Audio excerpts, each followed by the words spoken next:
Tugumana indoto zacu kandi turazizera. Uko indoto zawe zaba ari nini kose, zigire ntoya ubundi utere intambwe ukomeze imbere. Mbere y'uko ndangiza kaminuza, nari naragerageje gushaka buruse imyaka 3. Nagerageje gushaka akazi inshuro 30 byose byanga, ndetse nagerageje no kujya mu gipolisi nabo barambwira ngo ntabwo nshoboye. Napurayinze muri Harvard inshuro 10 zose nabwo byanga. Umunsi wa none abantu bakiri bato bitakariza icyizere, bakabura icyerekezo nuko bagatangira kwitotomba. Gusa dufite ibibazo bibi. Ntabwo ari byiza kumva ko twanzwe n'abantu benshi, kubera ko twumva twihebye.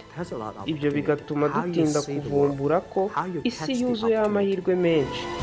Ese ubundi ni gute ubona isi? Ni gute ufata ayo mahirwe? Ntabwo dufite ba data bakize, yewe nta nubwo dufite ba onkere bacu bakomeye, nta nubwo dufite nibura n'idolari rimwe kuri banki. None se niyo inyungu yazaza iturutse? Ni mu gukora nk'ikipe. Kubera ko abantu benshi baba bafite ibitekerezo byiza buri munsi, bityo iyo babyutse basubira gukora akazi kamwe. Ariko tuba tugomba gukora ibintu mu buryo butandukanye. Rero guturuka hariya, tangiye bizinesi yanjye, ngujije inshuti n'abavandimwe amadolari 2,000. Nuko mu 1999 ntangira Alibaba muri aparitoma nari ntuyemo. Maze abantu bakavuga ngo aha, Alibaba ibintu byayo ubundi biteye ubwoba. Amazon ni nziza, eBay ni nziza, yewe na Google ni nziza. Yewe nta na business imeze nka Alibaba iba muri Amerika. Njyewe n'abantu banjye twaribwiye tuti turi beza, ndetse turi beza cyane kuruta uko abantu badutekereza. Uyu munsi abari abahanga mu kuyobora amafarashi baraguye, ariko njyewe nararokotse. Abantu benshi nagiye mbaza ku bijyanye na Alipay muri kiriya gihe, bagiye bambwira ngo iki ni cyo gitekerezo kibi wegeze ugira. None uyu munsi dufite miliyoni 800 z'abantu bakoresha Alipay. Nama nagira abakiri bato, burya ikosa aba ari inyungu y'agatangaza kuri wowe. Naribwiye ku giti cyanjye, mbwira n'abantu banjye nti mbere y'imyaka 20 y'ubukuru umunyeshuri mwiza, mu buryo bwo kuba umushoramari, gira experience wiga.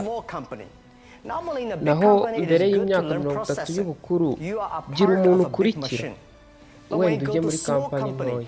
Mu buryo busanzwe kampani nini ni nziza mu kwiga uburyo ibintu bikorwa, kandi wowe uri igice kimwe mu bice bigize imashini nini.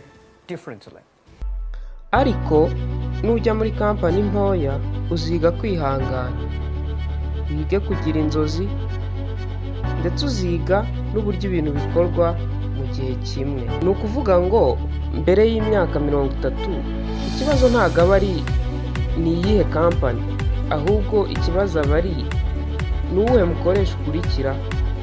Icyo ni cyo cy'ingenzi, kuko umukoresha mwiza azakwigisha ibintu bitandukanye. Noneho hagati y'imyaka 30 na 40 ugomba gutekereza mu buryo bwiza, ukamenya niba wikorera kuko niba ushaka kuba umushoramari.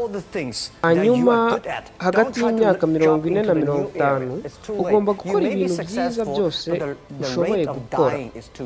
Ntuzagerageze gushaka cyangwa kwimukira ahandi hantu hashya, kuko uba wakererewe.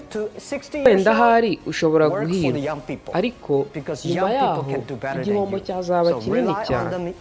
Rero hagati y'imyaka 40 na 50 tekereza cyane ku byo uzi gukora neza. Ariko nugera hagati y'imyaka 50 ndetse na 60 uzatangire gukora ku bw'abantu bato. kubera ko abantu bato baba bashoboye gukora byinshi byiza kukurusha. Rero ubishingikirizeho kandi umenye ko nabo ari beza.